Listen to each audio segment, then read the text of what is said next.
be on camera and going. Welcome to week 7, students. Hi, everybody. We're going to be talking about the built environment, living in the world that we've made, what man has done, and the results of our human consumption.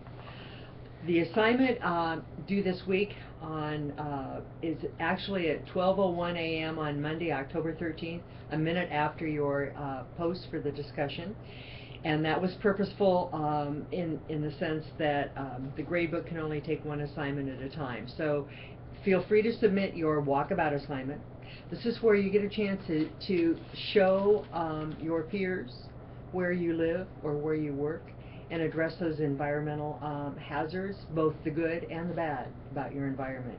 You're limited to 10 photos. The instructions should be pretty clear in your assignment. 10 slides. 10 slides. Well, yeah, 10 photos. You can have 10 PowerPoint slides. Right. You could have a couple photos on. Yeah, there was right, one or two exactly. questions that came there. Now, you don't want to turn it into like multiple themes, so you can't put 3 photos on one slide with 3 different things and then make it look like 30 slides. It would be a contrast, like a before and after with an improvement, or the same kind of thing in different points of time, or something like that. But as long as the slides are connected, the photos on a slide are connected and large enough to be viewable, right? Right, exactly, right. And then the note part of it, the comments, the written part, can be using the PowerPoint with a notes feature underneath it, so they can do their notes right on it, and we can view it that way. Right.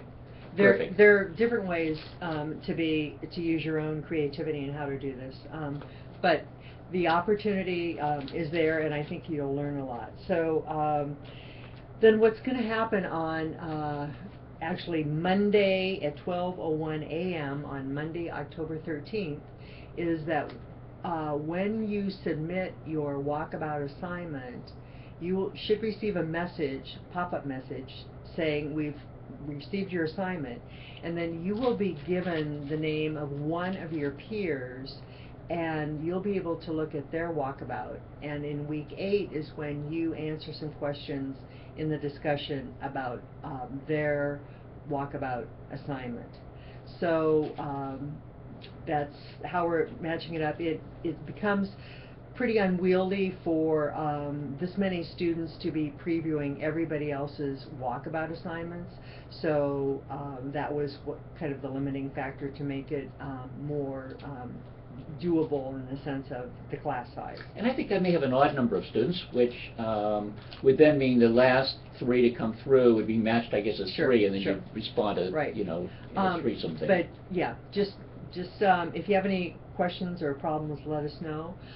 But you should all be matched with a different person, so that everybody in the class has a peer to review their walkabout, and you only are reviewing. So only one student gets a review from one other peer. So anyway, it's the students in the past have really enjoyed this assignment, to go out and take those photos, and it kind of brings it home, and it has the final opportunity for you to kind of synthesize what you've learned in the course related to the air quality, the land, the water around you, and just human nature, and it will also once again shed some light on the fact that the place does matter, as you learned in week 6, where you live. I heard an interesting comment the other day at a discussion I was in, and it basically said that your zip code is more important to your health than your genetic code. So anyway, so keep up the good work. We're headed down the home stretch. Yep. And it's been enjoyable. 2 quick comments, and one is I've learned through the course here, there's a couple of technical aspects of this course, and one is that when you ask me a question and you put it in the grading area, that question isn't notified to me that you've asked it, so I may not come up with it for a week or 2. So somebody sent me a reminder like, why didn't you answer that question yet? And that's because I didn't know there was a question there. If you want to send me a question, the best way to make sure you get an answer is to do it through the regular course messaging system. And then that comes and lets me know directly that I have that message and I can answer it. Otherwise, any kind of repeat or message somewhere down the road, or just let me know, I will get right back to you. The other thing is, in terms of the dialogue in the course and that, it's just been incredible. I've learned a great deal. It's been exciting, and everybody's been fully engaged. So just thank you for all your great work and engagement. Really been enjoying this. Thank you. Absolutely. Take care.